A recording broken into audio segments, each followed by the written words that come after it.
The silence in a large house can be different. Now it's soft, pre-dawn, thick as whipped cream. Naomi moves around the kitchen in this silence, soundlessly, habitually. Her hands know where everything is. Coffee beans, filter, coffee maker. She turns it on, and the soft gurgle becomes the first sound of a new day. While the coffee brews, she cuts fruit. An apple, a pear, a few orange slices. They lie on a white plate in a neat, bright circle. Then the toast. She looks out the window. The garden is still asleep, the shadows long and blue. She knows this view by heart, as she knows every object in this huge, too-clean house. The stairs creak exactly once, on the third step. She can't remember when she first noticed it. She sets the tray down on the dining room table. Everything is in its place. A cup next to a plate, a fruit spoon, a small bowl of honey. At precisely 6 in the morning, she hears footsteps upstairs. Taeyong comes down. He always comes at this time. Like clockwork, he's already dressed. Dark trousers, a loose gray shirt, the cuffs unbuttoned.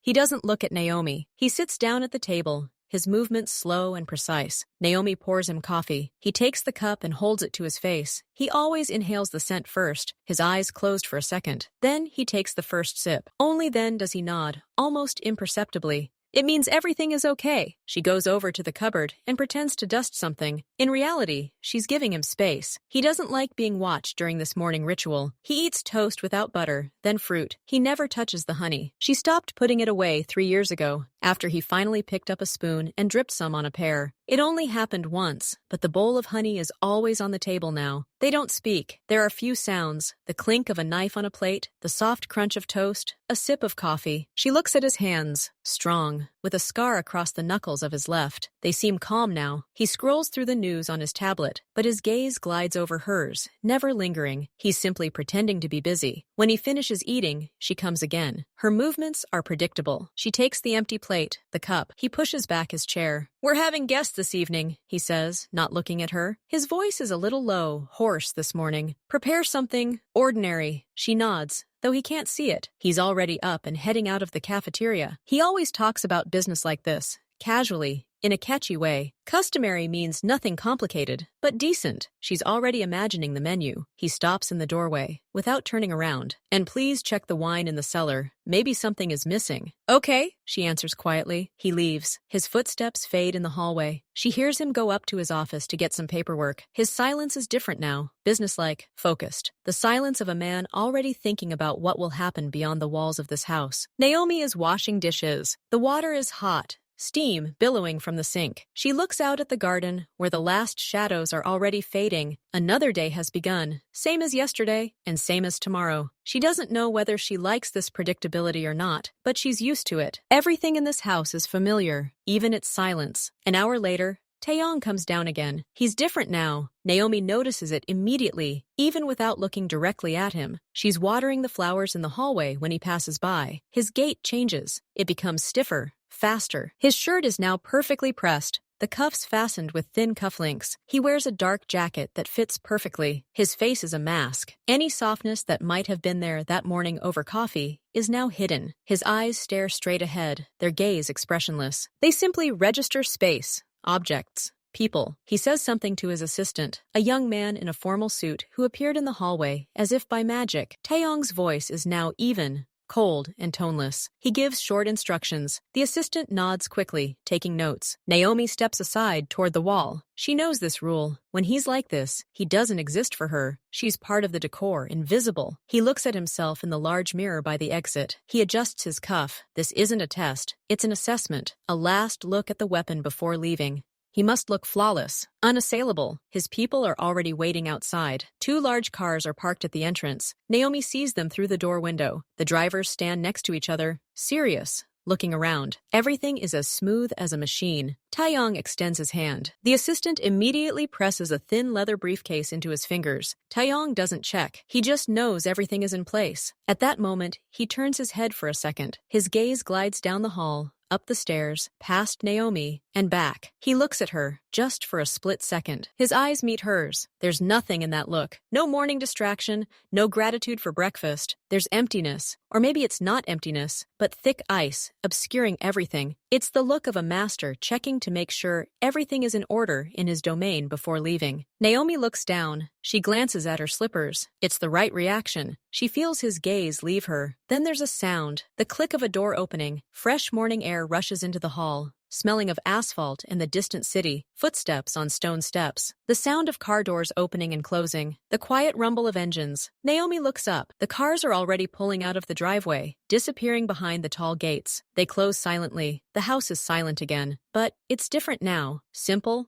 light. A silence that lets you breathe deeply. Naomi stands in the middle of the hall, holding an empty watering can. She looks at the closed gate, then she turns and goes to the kitchen. Her day only truly begins now that he's gone. Work goes on as usual. The vacuum cleaner hums across the carpets. The duster slides across the shelves. Naomi is preparing food for the evening reception, chopping vegetables, marinating meat. Everything is as usual. But today there's something in the air, a slight excitement. It lives somewhere inside her, and it breaks out like a quiet song. Naomi doesn't notice how she starts humming, a simple melody without words. She heard it on the radio the other day. She sings when she irons sheets in the laundry room, when she polishes silver spoons until they shine like mirrors, when she goes down to the cellar to check the wine, just like he asked. The coolness of the cellar envelops her. The racks of bottles recede into the darkness. She checks the list she'd compiled. Everything is there. Good reds, crisp whites, champagne for special occasions. She runs her finger along the dusty neck of one of the bottles. Special occasions. She's having a special occasion tonight. Not here at all. The thought of this makes her smile in the dim light. She hurries to finish the wine and goes upstairs into the light. After dinner, when everything is ready for the guest's arrival, she has an hour to spare.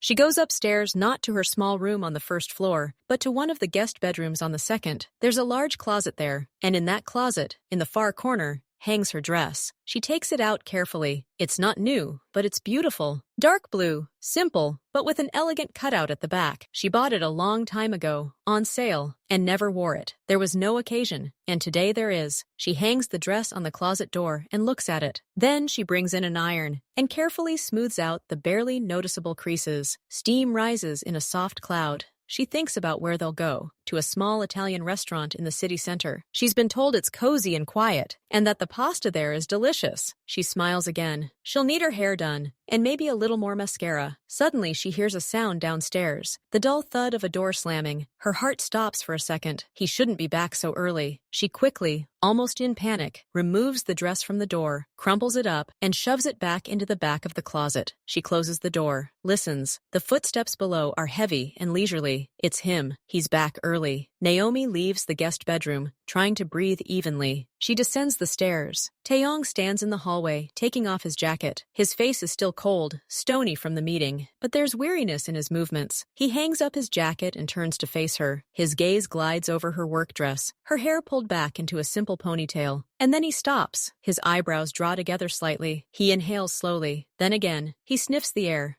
"New perfume?" he asks. His voice is neutral, a simple statement of fact. Naomi freezes. She remembers. She'd just sprayed a little sample from the store on her wrist when she was checking out the dress. Just a drop, and he smelled it. "No," she says quickly. "It's fabric softener, the new one, with lilac." She looks at the floor. She lies badly, and she knows it. Taeyong is silent. He simply looks at her. His gaze seems to see everything. The hidden dress, the thoughts of the restaurant, and the slight nervousness she's trying to hide. "The guests will arrive at 7, he says finally, looking away. "Be ready." "Of course," she whispers. He passes her on his way to the office. His scent, expensive clothes, cold street air, and something else, metallic and tense, surrounds her for a second. He stops without turning around. "And get rid of that smell. It's too sweet." Then he enters the office and closes the door. Quietly, but very clearly, Naomi stands alone in the hallway. Alone in. Her hands tremble slightly. She lifts her wrist to her nose and inhales. The light, barely perceptible scent of lilac. She feels a shadow fall over her joyful anticipation, small but very cold. She goes into the kitchen to check the oven. But first, she turns on the tap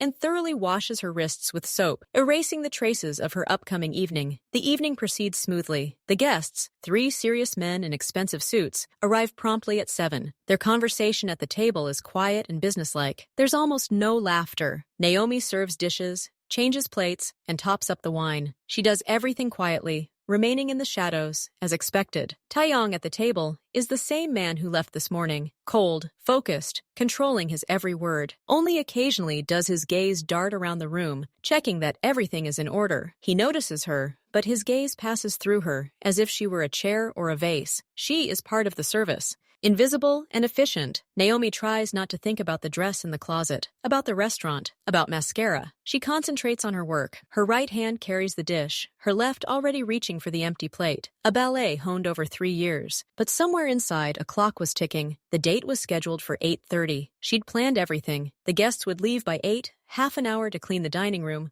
a quick shower, and change, and she'd make it. She'd even ordered a taxi, which was supposed to arrive silently at the side gate at 8:40. The guests begin to say their goodbyes at 8:10. Naomi pauses in the kitchen doorway, listening. The usual polite phrases, promises to keep in touch, thanks for dinner. She clutches the edge of her apron. They linger. Finally, the sound of the front door opening. Cool air. Footsteps on gravel. The rumble of cars starting up and slowly pulling away. Silence. Naomi exhaled and rushed into the dining room. She had to act quickly. She collected the dirty dishes and glasses, stacking them on the cart. Another 15 minutes, and the main cleaning would be done. She could ask to leave early, citing poor health. He'd never refused her that before. She wipes the table with long, quick strokes. Then she rolls the cart into the kitchen. She's already taking off her apron, about to go and tell him, when she hears his footsteps. Taeyong walks into the kitchen. He's unbuttoned his shirt collar and taken off his jacket. He's holding an empty glass. He looks tired, but tense as a taut string. His gaze slowly scans the kitchen. It's clean. Everything is in its place. A cart with dishes is by the sink. "Thank you for dinner," he says neutrally. "Everything was fine." "Thank you," Naomi answers automatically. Her fingers fiddle with her folded apron. It's now or never. She takes a small step forward. "Seonim," she begins, using a formal address. "Excuse me, but I've finished my main work. Can I leave a little early today? I have personal matters to attend to." She tries to speak confidently, looking into his face. He places the glass on the table. The sound seems very loud in the silence. "Personal matters?" he asks again. His voice is even, emotionless. He doesn't smile. He doesn't frown. He just looks at her. "Yes," Naomi says, feeling her confidence melt under his gaze. I arranged a meeting." He's silent. The pause lasts for several seconds. He looks at her hands, clutching her apron, then looks up at her face. "Not now," he says finally. His tone leaves no room for questions. He turns and walks past her to the large sideboard where the holiday china is kept. He opens one of the glass doors. "I have an urgent need," he says, looking at the rows of white and gold plates. "I need to check the entire china set and the silverware, a full inventory." Naomi looks at him, not believing her ears. "Inventory? Now?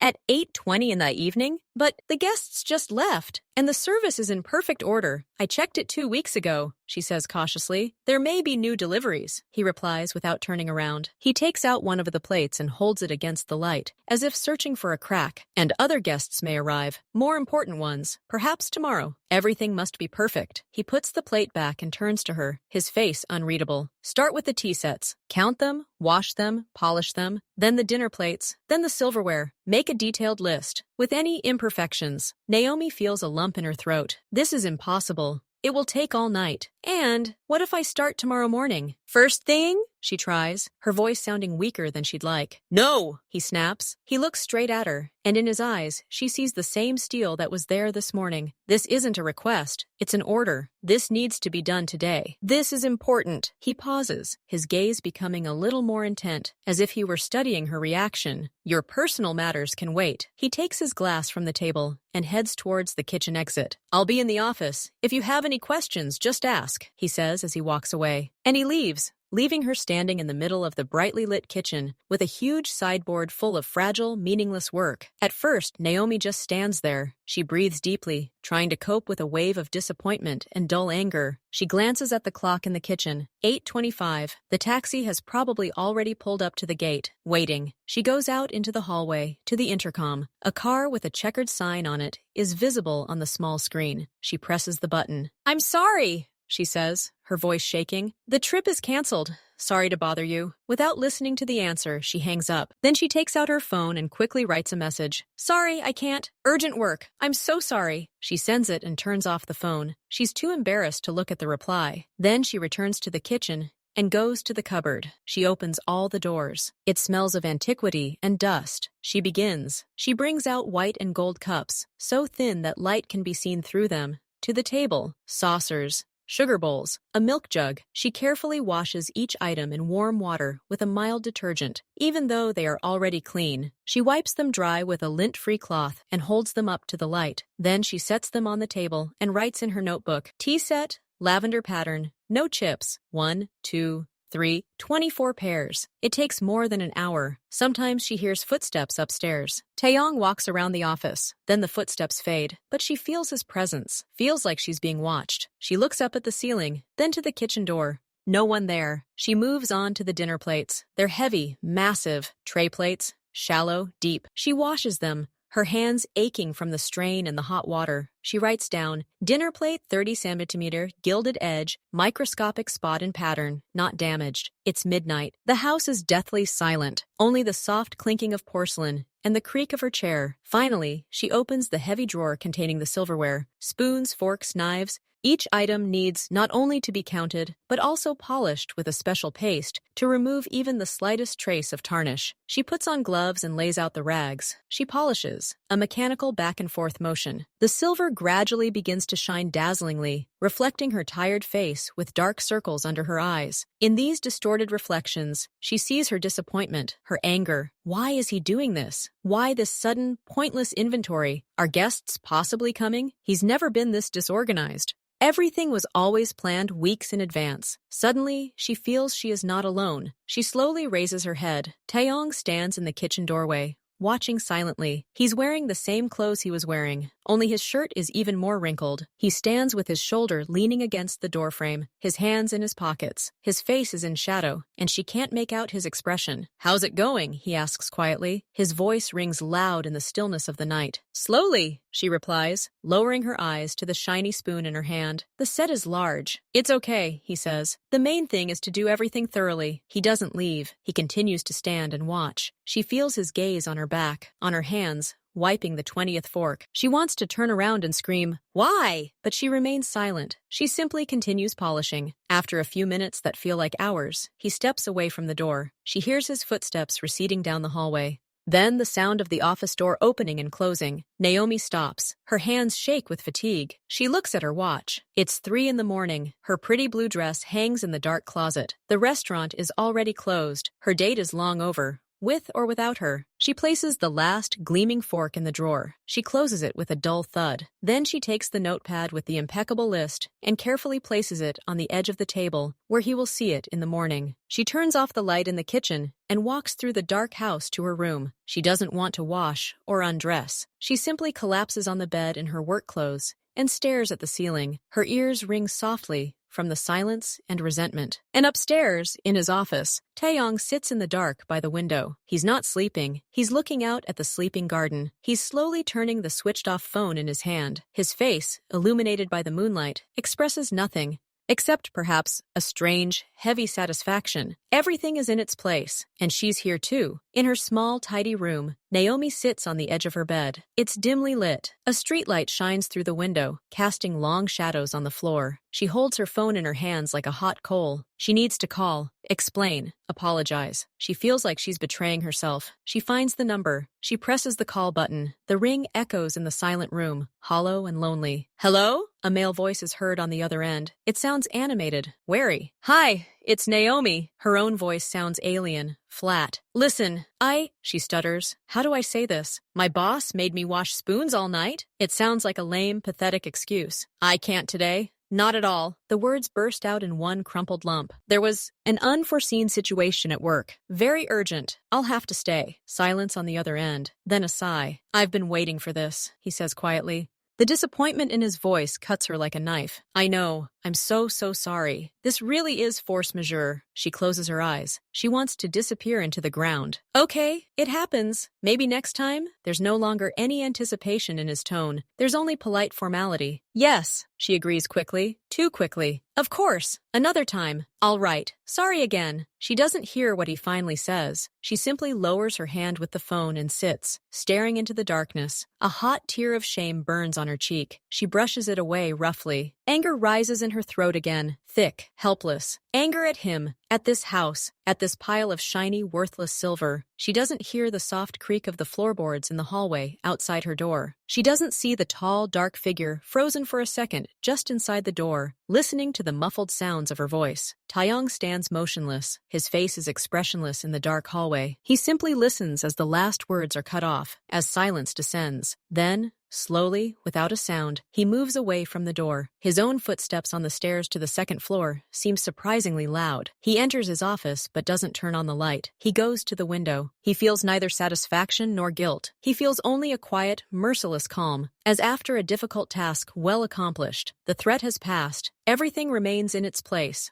Order has been restored. He looks at the city lights in the distance. Somewhere out there, in one of those pinpoints of light, sits the man who was waiting to meet Naomi. Taeyong thinks of this without malice, simply as a fact. That man is there, and she is here, where she should be. He runs his hand over his face. A sudden fatigue washes over him, heavy and sticky. He turns and leaves the office, heading for the bedroom. He needs to sleep. Tomorrow is a new day, and everything must go on as usual. A week passes. The days drag on at their usual, measured pace. Naomi performs her work flawlessly, but a new reserve has appeared in her. She speaks even less than before. She avoids looking Taeyong in the eye at breakfast. Taeyong also says nothing about that night. No thanks for the list. No apologies for working overtime. He accepted the notebook with a nod, as if it were something he took for granted. No one ever saw the china set, but today is the day Naomi has been waiting for, with both apprehension and hope. Her day off. A real one. Planned. Legitimate. She has plans again. This time, everything was different. She had arranged a daytime stroll, not an evening one. Coffee and conversation. No restaurants. Just meet in the park at 2 o'clock. Everything was simple.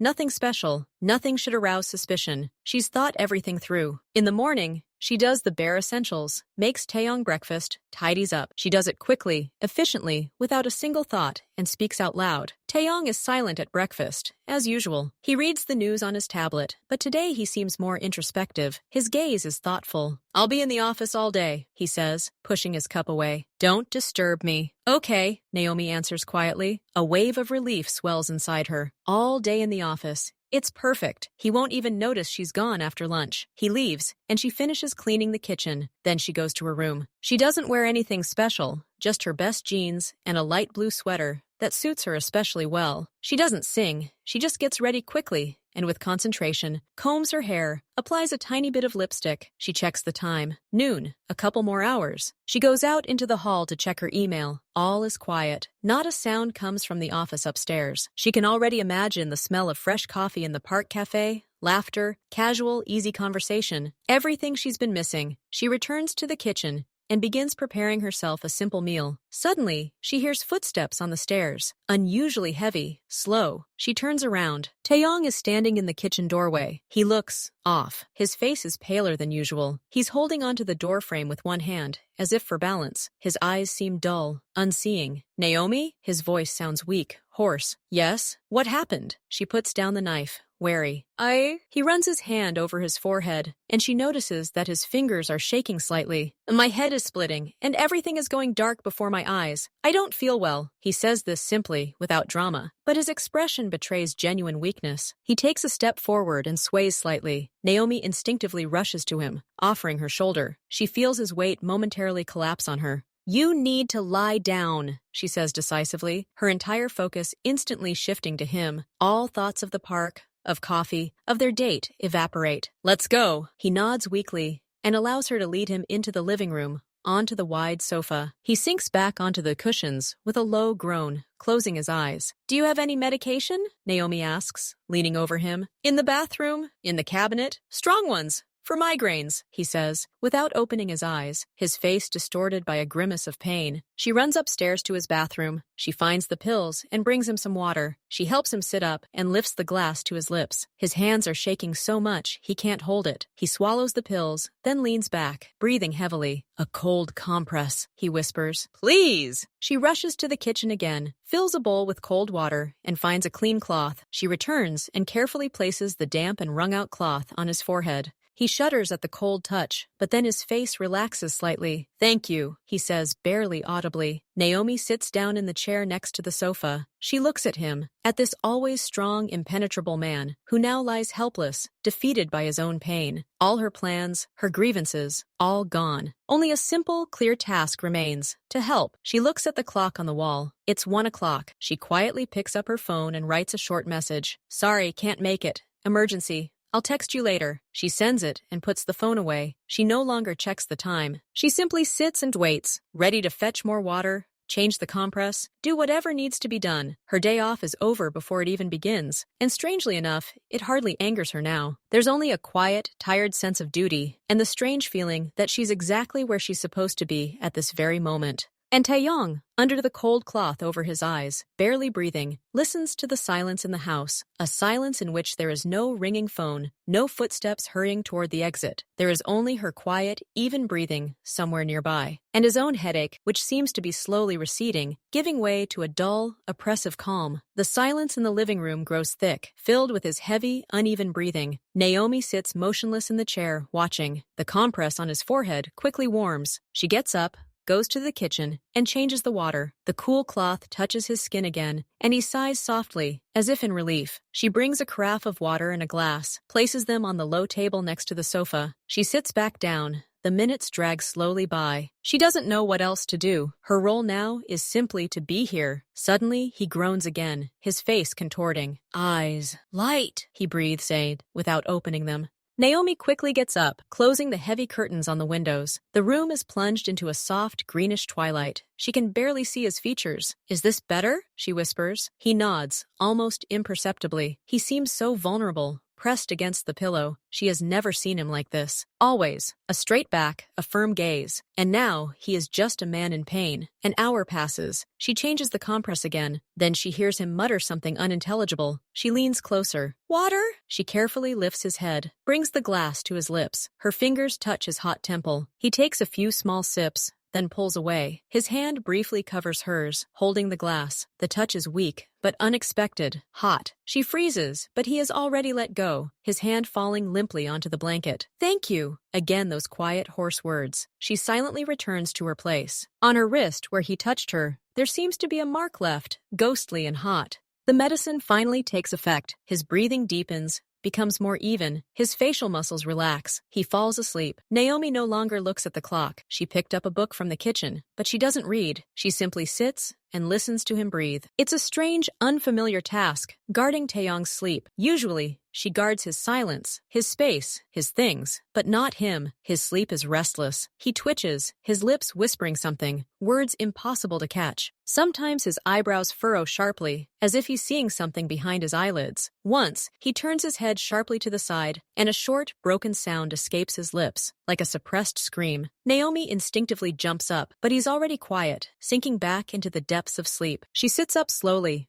her heart pounding. Who is he in the dream? What kind of dreams do people have who wear stone masks during the day? She watches him. His long eyelashes cast shadows on his pale cheeks. The sharp line of his cheekbone, the way his fingers sometimes involuntarily tighten on the edge of the blanket. There's no power or strength in this dream, only a deep, lonely tension. She thinks that she could be walking in the park right now, laughing, being just Naomi, not Kim Taeyong's maid. The thought arises and vanishes like smoke. She no longer feels that sharp resentment. There's a different, vague sadness, not just for herself, for him too, for this sleeping man in the too quiet, too big house. The sun moves slowly outside the window, a beam of light filtering through a crack in the curtains and creeping across the carpet. It illuminates the dust motes dancing in the air. The world beyond the walls lives its own life, but here, in the greenish twilight, time stands still. There is only her, his restless sleep, and the quiet hours they share without even knowing it. As the twilight begins to darken outside, he wakes up, not right away. First, his breathing changes. Then he slowly opens his eyes. They stare at the ceiling for a moment, blank, unseeing. Then he turns his head and notices her. Naomi was sitting in the same chair, a book lying closed on her lap. She had been looking out the window, but she turned around, feeling his gaze. He blinks. Slowly, he rises up onto his elbows. The compress slides off his forehead. He looks at it, then at her, as if gathering memories. What time is it? His voice is still hoarse, but firmer. Almost 7, she answers quietly. He runs his hand over his face, as if erasing the remnants of sleep and pain. Then he sits up, swinging his legs off the couch. He sits with his head betied for a few seconds, as if checking to see if the pain will return. It doesn't. Better? She asks. He nods. He looks up at her. In the dim light, his face seems different, softer, tired, more human. Much better. Almost gone. He stands. He sways a little, but immediately finds his balance, bracing himself with his hand on the back of the couch. The mask creeps back over his face, but not completely. There's still a shadow of that vulnerability from earlier in the day lingering in the corners of his eyes. You've been here all this time? He asks. The question doesn't sound like a test, but with a slight, barely perceptible surprise. Yes, she says simply. You weren't feeling well. He looks at the carafe of water, at the folded cloth on the table, at the closed curtains. He sees everything, all the evidence of her long, patient vigil. Thank you, he says quietly this time, but very clearly. His gaze lingers on her face a little longer than necessary. I appreciate it. You're welcome, she whispers, lowering her eyes. He goes to the window and pulls back the curtains. Evening light bursts into the room, bathing everything in a cool blue glow.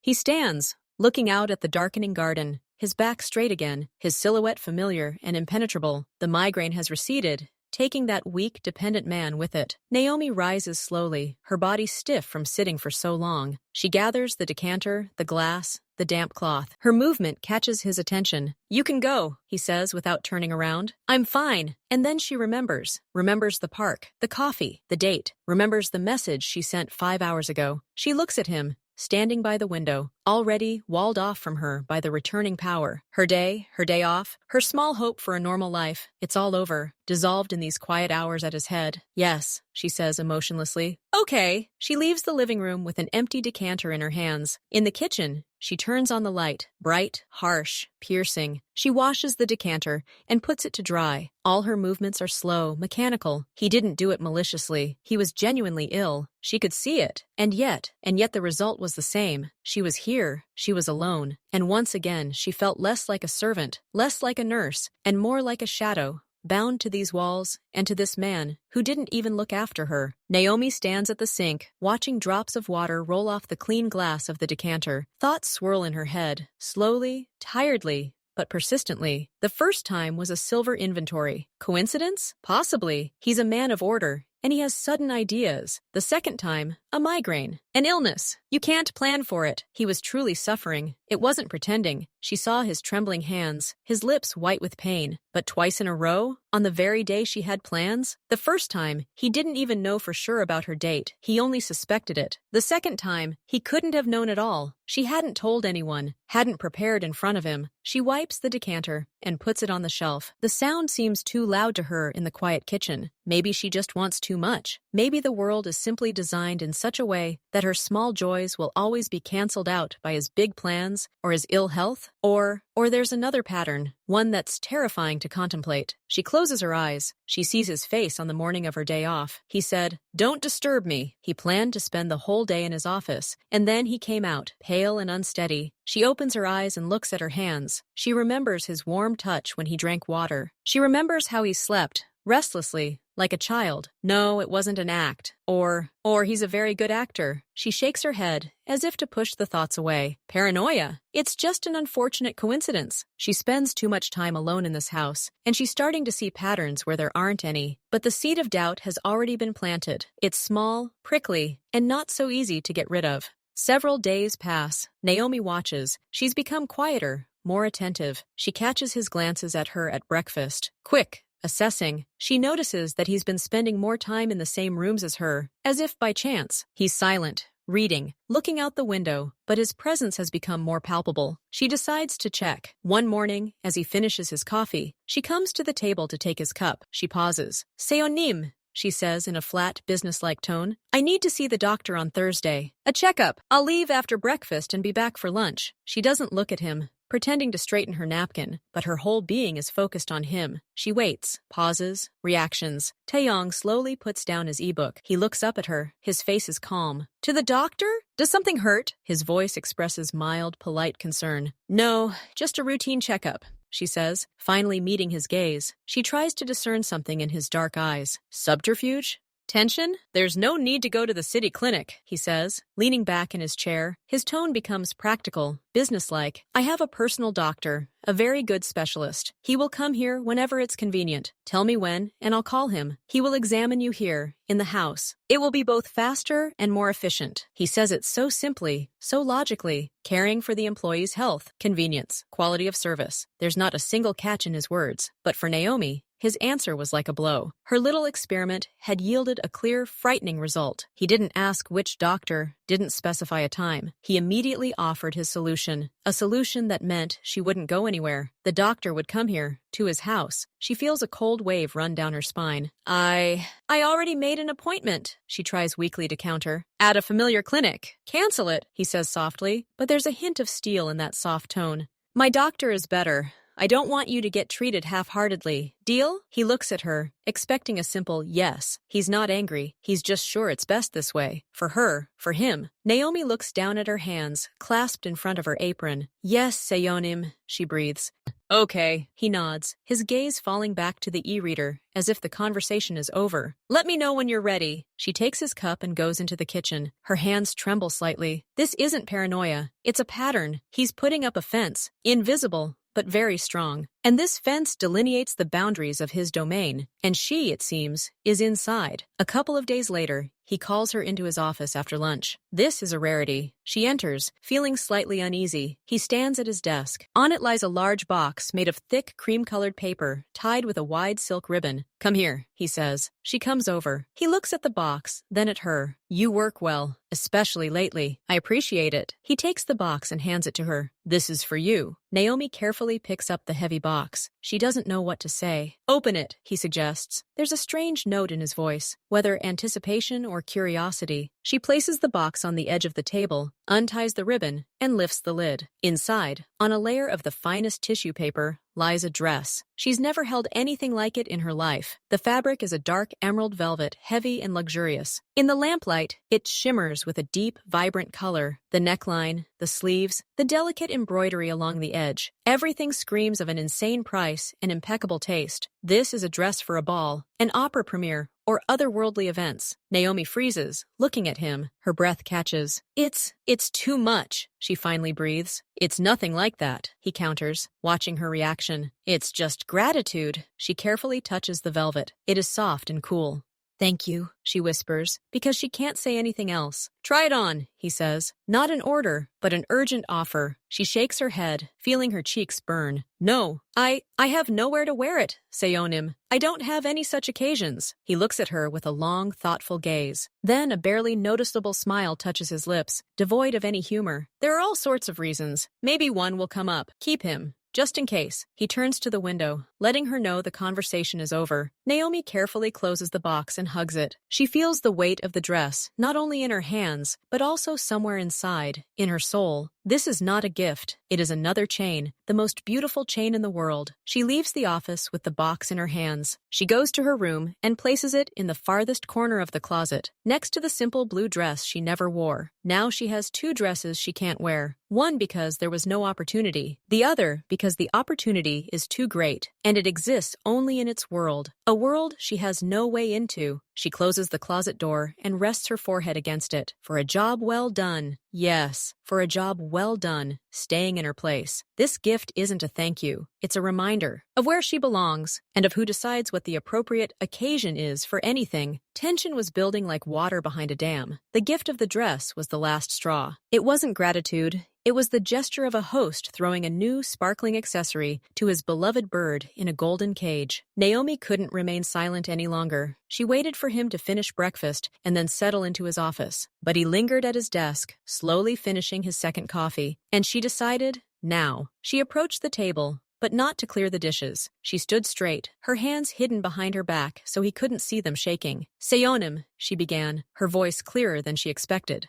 Taeyong slowly raised his eyes to her. He saw not the maid's downcast gaze, but the direct, firm gaze of a woman. He put down his cup. I have my own life, she exhaled, not looking away. Beyond the walls of this house. I can't be here all the time. I need my own meetings, my own things to do. She said it, simply and clearly, without reproach, without hysteria, a statement of fact. Taeyong was silent. He didn't react. He simply looked at her. His face was a stony mask, but something flickered in the depths of his eyes. Not anger, something else. Deep, intense attention. He waited for her to say next. Last time it was inventory, then you got sick. Now you're giving me dresses I can't wear. She paused, gathering her courage. I appreciate working here, but I can't stay in this house 24/7. She fell silent, giving him a chance to respond, perhaps to explain, perhaps to apologize, but he said nothing. He continued to look at her. This silence was heavier than a scream. It pressed on her ears, on her chest. Naomi felt her resolve begin to melt under that silent, inscrutable gaze. He rose slowly from the table. He was taller than her, and now she had to tilt her head back to look him in the eye. He took a step forward, and she instinctively took a step back, bumping into the edge of the sideboard. He paused. His lips parted slightly, as if he were about to speak, but no words came. He simply turned, and without a sound, walked out of the dining room. Naomi stood alone, leaning against the sideboard. Her heart was pounding so loudly, it seemed to echo in the silence of the room. She had spoken,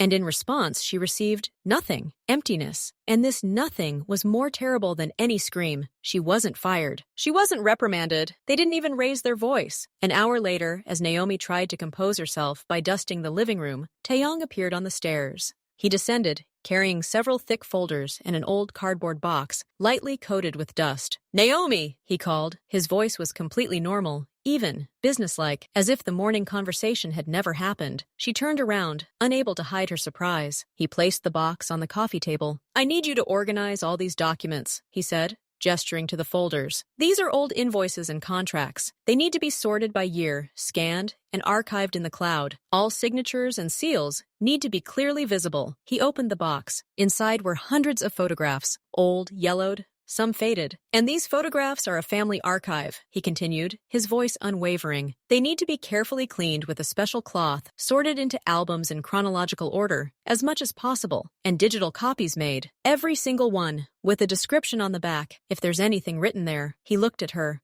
His gaze was blank, devoid of any hidden meaning. "This is very important and urgent. I'd like you to focus on this. The rest of the housework can be kept to a minimum." Naomi looked from the mountain of papers to the box of photographs to his calm face. This wasn't a maid's job. It was an archivist's, painstaking, endless, requiring complete concentration, and many days, if not weeks. It wasn't anger, it was an answer, clear and merciless. He didn't argue with her words about his life. He simply gave her a new life, here, within these walls. He filled her time so tightly that there was no room left for thoughts of anything else, nor for the strength to go anywhere. "You want me to start now?" she asked quietly. "Yes," he nodded. "The sooner the better. You have everything you need in the small office next to the library. If you need any supplies, just let me know." And he left, leaving her alone with this quiet, boundless work that was his answer to her rebellion. It was a wall built not of screams, but of silent, endless tasks. Night. The house is immersed in sleep. Everyone except Naomi. She lies on her back in her bed, staring into the darkness. Her eyes are open, her pupils wide, but they see nothing. They see only the images in her head. A mountain of papers on the desk in the small office, dust rising from old folders, making her sneeze. Contract lines blurring into a single spot, faces of strangers in yellowed photographs that she spent the entire day carefully wiping with a napkin. Taeyong's family, his past, she didn't know. She was just doing her job. Her fingers still remember the feel of the velvet of that emerald dress. It hangs in the closet, heavy and useless, a monument to her imprisonment. She feels trapped, clearer than ever. Not a trap with bars on the windows, a trap with silk curtains,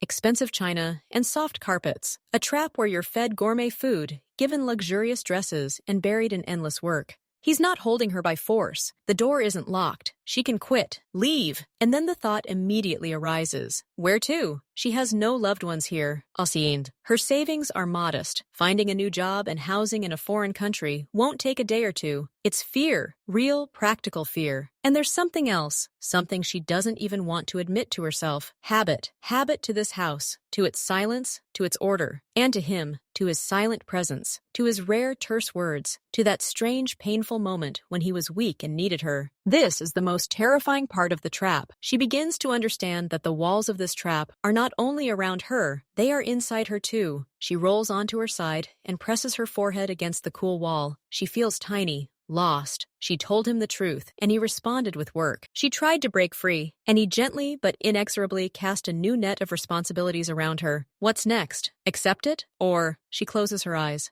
She doesn't know. She only knows that she can't sleep, and that morning will bring a new stack of papers, a new box of photographs, and a new day that will be an exact copy of yesterday. The next day, she sits at her desk in the small office. A ray of sunlight falls on the table, illuminating dust particles dancing over an old photograph. It shows a young man who looks like Taeyong, but he's smiling. She can't take her eyes off him. Suddenly, she's distracted by an unfamiliar sound, the horn of a car at the gate. Short, insistent. She frowned. No one had called to warn her of a visit. She walked to the window that looked out onto the driveway. A small silver car was parked at the gate. A young man got out. He was wearing dark jeans and a simple jacket. He looked at the house, then pressed the button on the intercom by the gate. Naomi's heart sank. She recognized him. It was the man she was supposed to meet in the park. Chad, what is he doing here? How did he find the address? She never gave it to anyone. She saw the light flicker on the small screen of the intercom in the hallway. Someone had to answer. Taeyong was upstairs in his office. He must have seen it on his monitor. She rushed out of the office into the hall,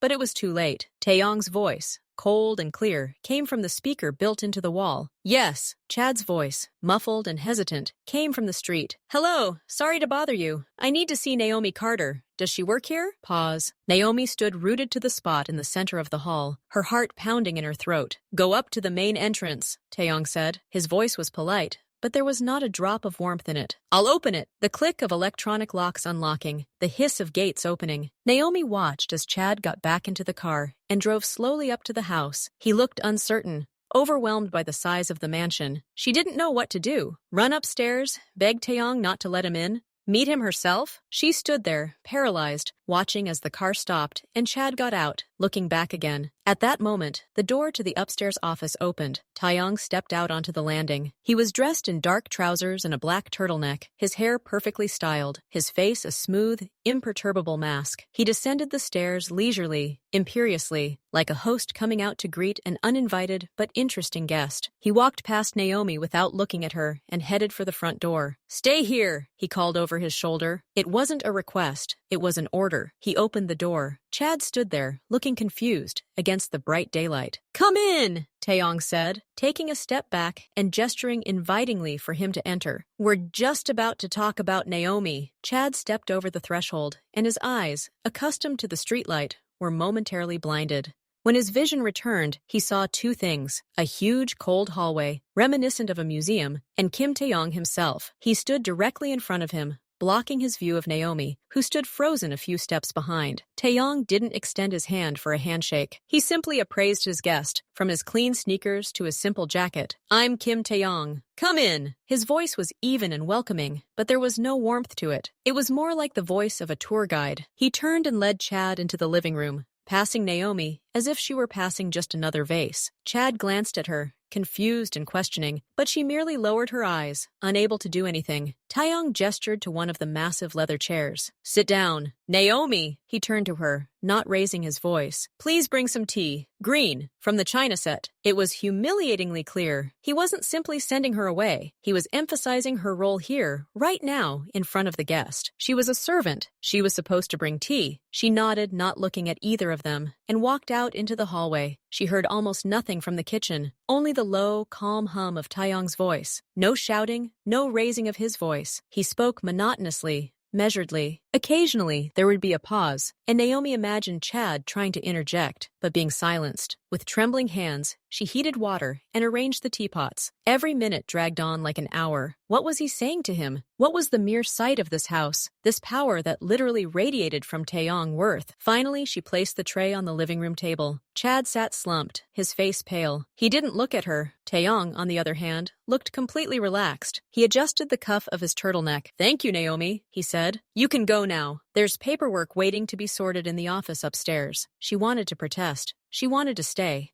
But under Taeyong's gaze, which gently but relentlessly pointed toward the door, she couldn't. She obediently walked out. Standing on the stairs, she heard a chair being pulled up below. Footsteps. Taeyong's voice, already at the door. It was nice to meet you. Take care. No answer. Only quiet, hurried footsteps on the marble hallway and the sound of the front door opening and closing. Naomi ran to the window on the landing. She saw Chad practically running to his car. He got behind the wheel without looking back at the house. The engine roared to life, and the car pulled away, spitting up gravel from under its wheels. It disappeared through the gate as quickly as it had appeared. The conversation lasted exactly 5 minutes. Naomi spent the rest of the day in her small office, shuffling through papers. Her fingers mechanically flipped through the pages, but her brain refused to process the words. The same question lingered in her mind. What did he say? She waited for a call. A message. Some sign from Chad. An explanation. Indignation. Even anger. Anything. Just not this oppressive, uncertain silence. That evening, after finishing work, she surreptitiously checked her phone in her room. No calls. No new messages. His messenger status had been online an hour ago.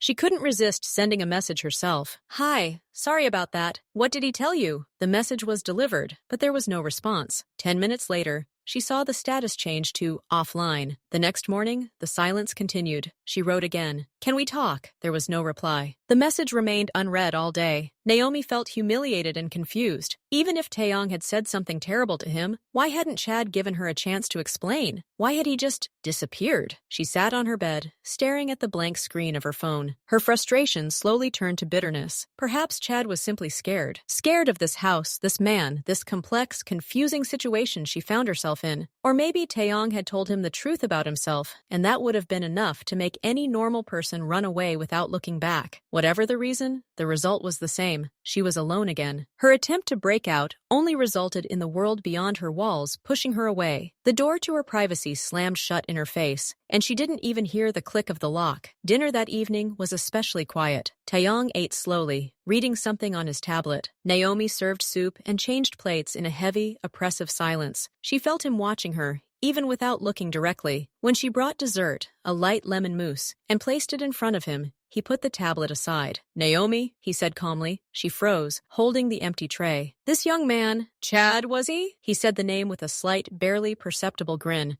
He's not right for you. The words hung in the air, sharp and simple. He said it as if he were stating the weather, without emotion, as a fact. Naomi felt a chill run down her spine. Why do you think that? She breathed out, unable to contain herself. Taeyong picked up a spoon and carefully tasted the mousse. Because he came here without warning. Because he let the situation scare him. Because he didn't ask a single right question. He looked up at her. He saw this house, talked to me for 5 minutes, and ran away, like a mouse. You deserve better than a mouse, Naomi. He said it with a strange, almost paternal concern, as if he'd relieved her of a problem, as if he'd done her a favor. What did you tell him? She asked, her voice trembling. Taeyong shrugged. That you're a valuable employee with a lot of responsibility. That your time and attention are currently focused on important tasks. That external distractions can affect the quality of your work. He looked at her again, and something hard flickered in his gaze. I also said that I'm very demanding of those around me, and that I won't tolerate a casual attitude. He wiped his lips with a napkin. He got it right, and he drew the only sensible conclusion. He's not right for you. Forget about him. He picked up the tablet again, making it clear that the topic was closed. Naomi stood, clutching the wooden tray so tightly her knuckles turned white. He didn't threaten. He didn't yell. He simply explained. And his explanation had its own twisted logic. He had purged her life of the unsuitable man. He had assumed the role of judge and executioner in her personal life, and he had done so with such calm and confidence, as if it were his natural right. She turned silently and walked into the kitchen. She set the tray on the counter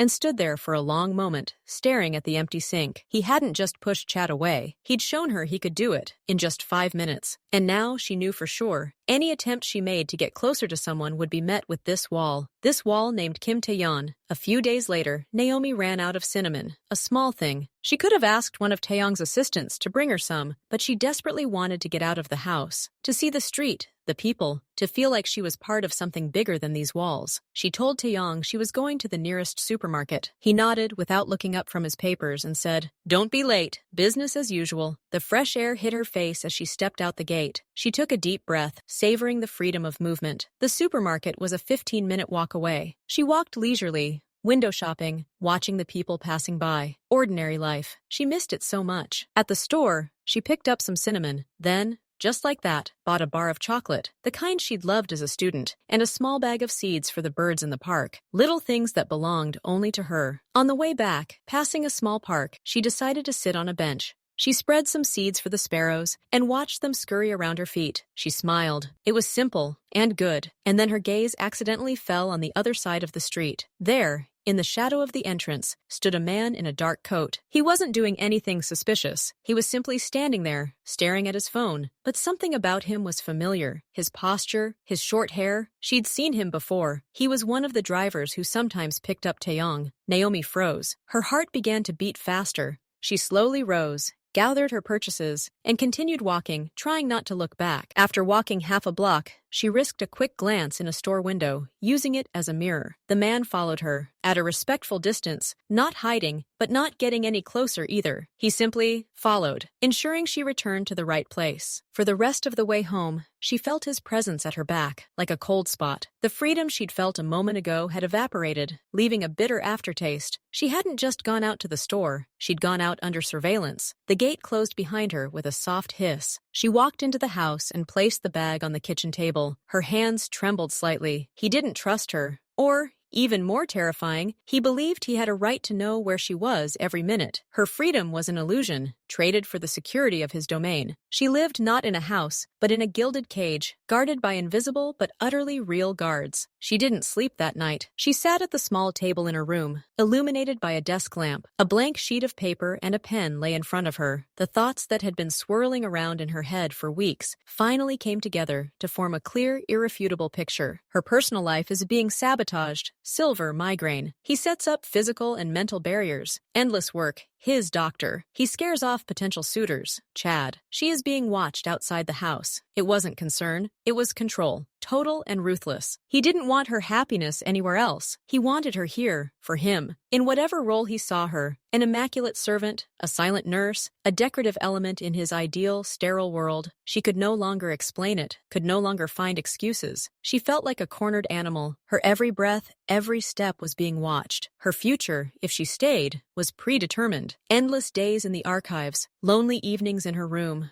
rare escapes under the guard's eye. And he, Kim Taeyong, always above, always watching, always deciding what was best for her. Enough. She picked up the pen. Her hand trembled at first, but as she wrote the first letters, the tremors subsided. Her movements became firm, decisive. Statement. Dear Mr. Kim Taeyong, by this letter I, Naomi Carter, formally notify you of my decision to resign from my position as housekeeper. My last day is in 2 weeks, according to the terms of my contract. During this time, I am prepared to perform all necessary duties for the transition. Thank you for the opportunity you previously gave me to work in your home. Sincerely, Naomi Carter. She reread the text, short, dry, to the point. No emotion. No explanations. He would understand everything anyway, and if he didn't, it was no longer her concern. She folded the sheet of paper in half. A strange relief, mixed with a chilling fear, suddenly washed over her. She had crossed the line. There was no turning back now. That morning, Taeyong sat at the dining room table, eating breakfast. Naomi had prepared everything as usual. Perfect coffee, toast, fruit. But today she didn't leave right away. She stood next to him, clutching a folded piece of paper in her slightly damp palms. He looked at her over his cup, waiting. Sayonim, she began. Her voice was quiet but steady. I need to give you a document. She stepped forward and placed the folded piece of paper on the white tablecloth next to his plate. The paper landed silently, but in the quiet room, the gesture sounded louder than the slamming of a door. Taeyong looked down at the piece of paper. He wasn't in any hurry to take it. He simply stared at it,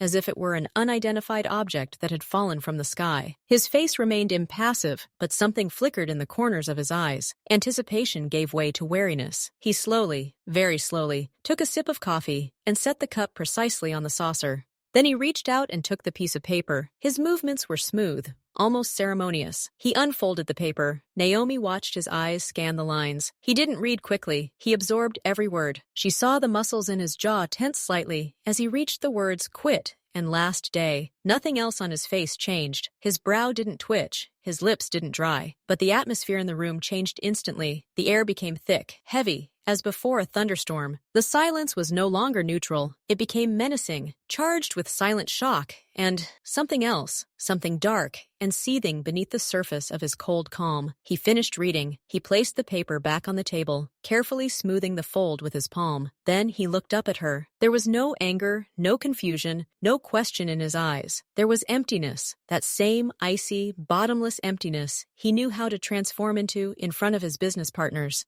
Only now, that emptiness was directed at her. He didn't say a word, he simply stared, and that look was enough for Naomi to feel her resolve, so strong a moment ago, crack, small but dangerously. She had made her move. Now it was his turn, and she understood that the game had only just begun, and he was the one dictating the rules. The silence after he deposited the statement was unbearable. It was alive, dense, prickly. Seconds stretched into minutes. Naomi stood, trying not to look at him directly, but feeling every atom of his attention riveted on her. Then she finally raised her eyes, and she saw a change, slow, like the movement of a glacier. The stone mask on his face didn't crack. It began to melt, revealing what was underneath. And it was terrifying. His brows didn't furrow in anger. His lips didn't curl into a smirk, but all his features sharpened and tensed. The skin on his cheekbones tightened, making his eyes seem even deeper and darker. A powerful, cruel, and completely silent anger raged in those eyes. This wasn't a flash of rage that could be weathered. This was a cold, bottomless sea of anger, welling up from the very depths. It didn't spill out. It built up, pressing against the walls of his composure. And this quiet, contained onslaught was more terrifying than any scream. He was silent. He simply breathed, slowly, evenly, but with such effort that Naomi could see the fabric of his shirt straining against his chest. He looked at her, and in his gaze there was no longer a boss or an employer. There was a master whose will they had just dared to challenge. And this master had no intention of putting up with disobedience. Fear, sharp and animalistic, gripped her throat. She took a step back, bumping into the edge of the sideboard. That step, that small sign of retreat, seemed to trigger something within him. The anger in his eyes didn't subside, but was mixed with something else. Something akin to a painful, frantic bewilderment. "Why?" he finally said. One word. His voice was low, hoarse, barely recognizable. His question, his tone, all of it suddenly ignited something within Naomi. Fear gave way to despair, and despair to long-simmering rage. She was tired of being afraid, tired of guessing, tired of this game. "Why?" she cried, her voice breaking as she screamed. "You ask why? Because I can't breathe, because I can't leave the door without being spied on, because every time I make plans, there's an emergency," she gasped, her words coming out choppy and heated. "Am I in prison? Tell me, am I your prisoner or your servant?" She blurted it out, clenching her fists, looking him straight in the face, into those eyes full of dark fire. She wasn't afraid of anything anymore, or rather, she was afraid of everything, but that didn't matter anymore. Her words, her challenge, apparently struck home. Something clicked within him. The remnants of his cold control crumbled away like plaster. He rose slowly, very slowly. His movements were fluid, but they carried such a restrained force that it seemed as if the air around him were vibrating. He wasn't tall, but at that moment, he seemed like a giant, filling the entire room. He walked around the table, closing the distance between them. Naomi didn't retreat any further. She stood with her chin raised, her whole body trembling, but unbroken. He stopped 2 steps away from her, so close that she could smell his warmth and scent, coffee, expensive soap, and that sharp metallic scent of pure adrenaline. He looked at her, and his gaze was no longer just angry. It was obsessive. "You're not going to him," he said quietly, but in such a way that every word was etched into my consciousness like a nail. "Not to him, not to anyone. Understand? Never." It wasn't a master's command. It was a declaration, a fundamental,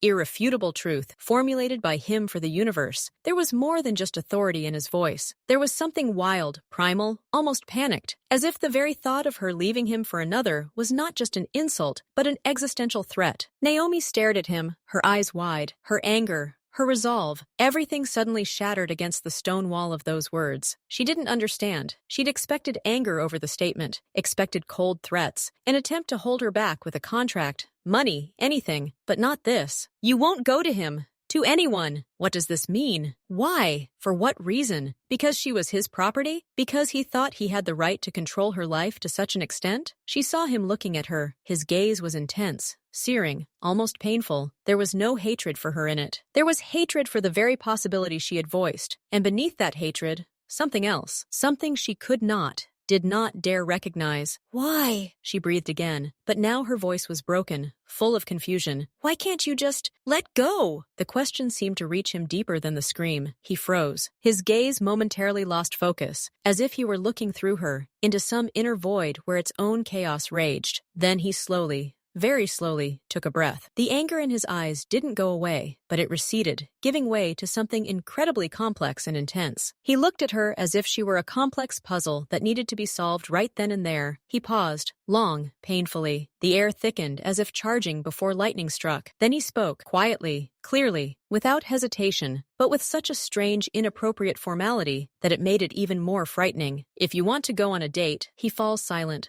letting the words hang in the air like a blade on a thread. "Come with me." Naomi held her breath. She thought she'd misheard.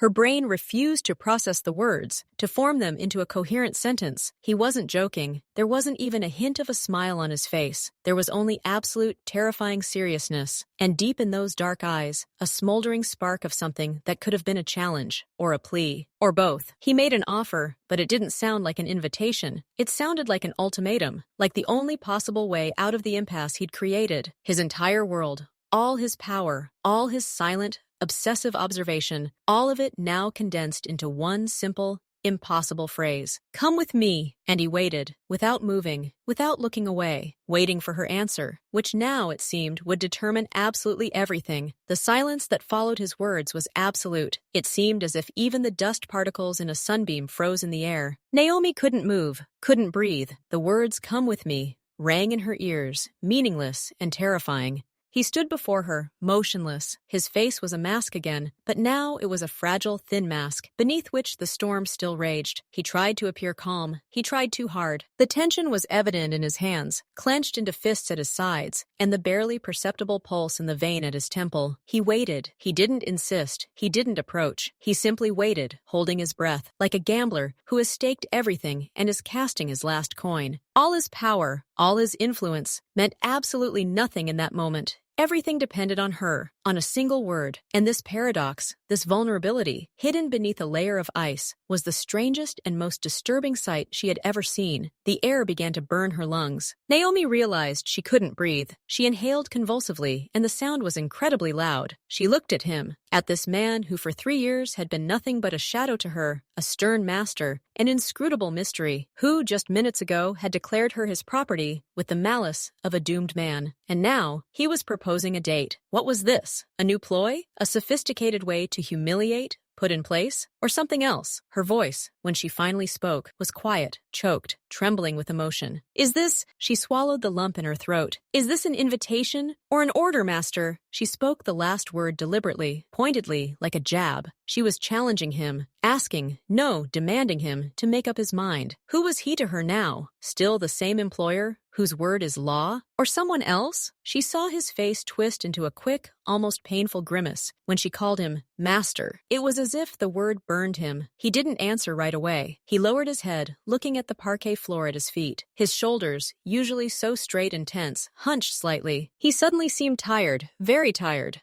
When he looked up again, he wasn't looking at her, but somewhere past her, into the space behind her. There was no malice or power in his gaze. There was a strange, deep weariness and confusion. "It's a request," he said quietly, so quietly that she had to strain to hear. He said the word request as if it were unfamiliar, alien, as if he'd never asked for anything before, and especially not for her. He risked a glance at her, and in his dark eyes she saw not a mafia boss, but a man, confused, alone, who had just done something completely unthinkable, and now didn't know what to do next. "Just a request," he repeated even more quietly, as if convincing himself. All his tyrannical confidence evaporated. All that remained was this strange, awkward man who had proposed to his maid and now awaited his sentence. He chose not a pretentious restaurant, but a small, cozy establishment in the old quarter. A table in the corner, dim lighting, soft music. Everything was just what anyone might choose for a casual date. The first half hour was unbearable. Naomi sat with her hands tucked under the table so he wouldn't see them trembling. She studied the menu as if her life depended on it. Taeyong sat across from her, equally constrained. He ordered for them both without asking, choosing simple, tasty dishes. When the water arrived, he poured first for her, then for himself. His movements were careful, almost ceremonious. The silence grew heavier. Finally, when the salad was served, Taeyong, without looking at her, said, "They cook fish here quite well. I hope you like it." It was the first time he said you, not yours or nothing at all. A simple, human you. "Yes," she breathed out. "Thank you for choosing this place." Another 10 minutes of silence, broken only by the clatter of cutlery. "Have you been working in Korea for a long time?" he asked suddenly, and his voice betrayed genuine, if awkward, curiosity. She began to talk, at first in monosyllables, then, seeing that he was really listening, she spoke more and more freely. She spoke about her studies, about her job search, about her first difficulties. He nodded, asking short, precise questions. Then, taking a risk, she asked herself, "Have you always lived in this house?" He paused, as if weighing what he could say. "No, not always. He's too big for one." It was the first personal thing he said about himself, a simple admission of loneliness. The conversation didn't become easy or cheerful, but it did. They talked about books. It turned out he read the classics. About music. He had conservative but refined tastes. About how the city was changing. They didn't touch on his work. They didn't touch on the past few weeks. It was a fragile, temporary truce on neutral territory. And in this awkwardness, in these timid attempts to get to know each other, there was something incredibly touching and strange.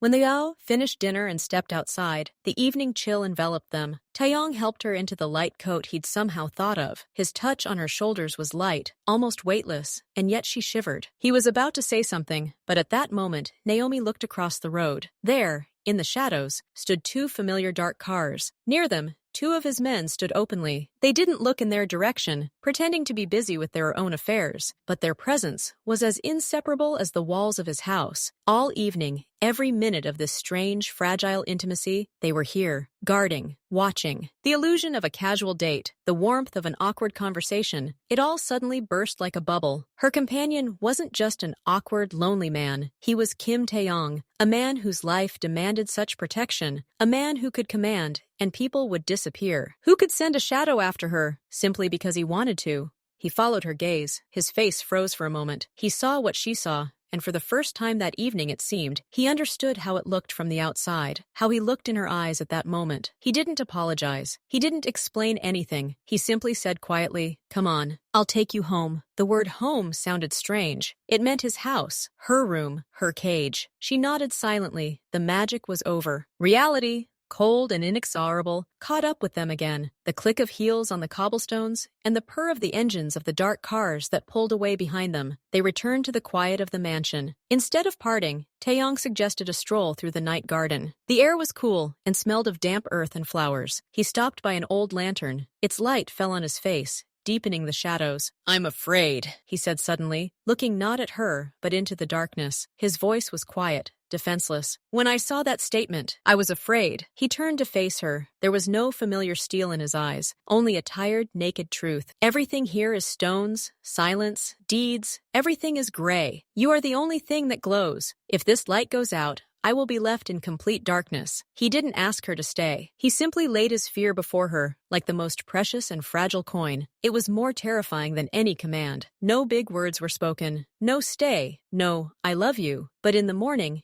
everything was different. Naomi didn't resign. She went into the kitchen and started making breakfast. But today, she poured herself some coffee too, placing a second cup opposite his usual spot. When Taeyong came down, he saw the cup. He froze for a second. Then he sat up and slowly, without looking up, said, "Thank you." He no longer overwhelmed her with meaningless work. He no longer watched her every move. He began asking her about her plans, cautiously, as if treading thin ice. One day, he himself offered to take her to the park she never got to. He tried to be more than just a master, to be human. And Naomi, looking at his clumsy attempts, at this new fragile version of Taeyong, understood that her path from here would no longer be an escape. It would be something else, their shared complex story, only just beginning.